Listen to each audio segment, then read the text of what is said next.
The CIA retracts and revises reports for bias after a review by a Trump appointed board. CIA Director John Ratcliffe said changes would affect 19 reports from the last decade and highlighted 3 from where the Biden and Obama administrations as being politically containing political bias. You want to unravel that one for me, Mark? Right. I mean, no surprise. Look, this is an attack on DEI and Yes. anything that has to do with minorities. The 3 reports that were identified were one about women women advancing white, racially and ethnically motivated violent extremist radicalization and recruitment. Okay. Middle East, North Africa, LGBT activists under pressure, and also something about one of the about pandemic related contraceptive shortfalls. Now, I'm not sure necessarily what was in these reports. I haven't read these reports.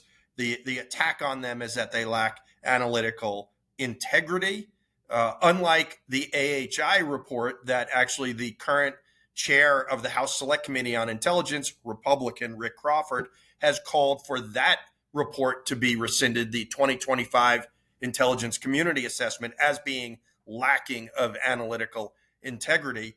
This was just clearly a very attack on cultural aspects. I mean, you can definitely criticize the agency for back at the time as to whether or not this was needed to do, but there's no indication that it lacked any type of analytical integrity, or at least was any different than what they normally would do.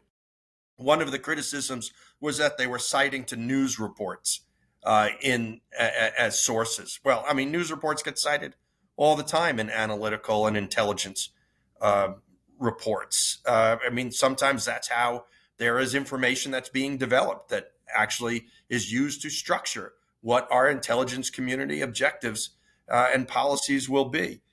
So I think so far this has kind of fallen very weakly and has been criticized. But it's just kind of some of the same. It has no real impact on anything other than to make the CIA look kind of petty in this administration, which we're going to see more about soon, because Ratcliffe they want to do away with the DNI. Yes. They want Tulsi Gabbard out, which is a separate issue, but they want the DNI dismantled and CIA to replace the DNI as the power broker for the intelligence community. And that's where Ratcliffe is pushing towards. Well, and to your point, we already have allies who will not share intel with us because of the Donald Trump administration. And it's obvious to me. Not just allies, Five Eyes, like the closest allies we have, like our best friends, are saying, screw you, we're not going to tell you shit, to put it in plain English. But what bothers me most about this is it's the 1984-esque language that these reports, quote, fall short of the high standards of impartiality that CIA must uphold and do not reflect the expertise for which our analysts are renowned, adding that, quote, there's absolutely no room for bias in our work. Yet that's exactly what they want to put in the work, is their bias. Nolan. Yeah, this is always like a fight that goes back and forth. Like there's really no such thing as impartiality, especially at an organization like the CIA.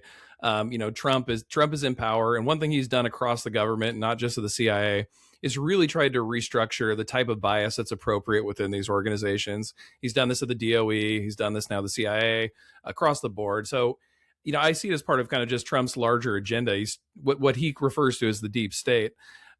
He's trying to transform that in his own image. And I think we see that here at the CIA as well, trying to undo things from, the previous era where things like DEI were considered. That's something he doesn't want to see considered, the CIA and elsewhere.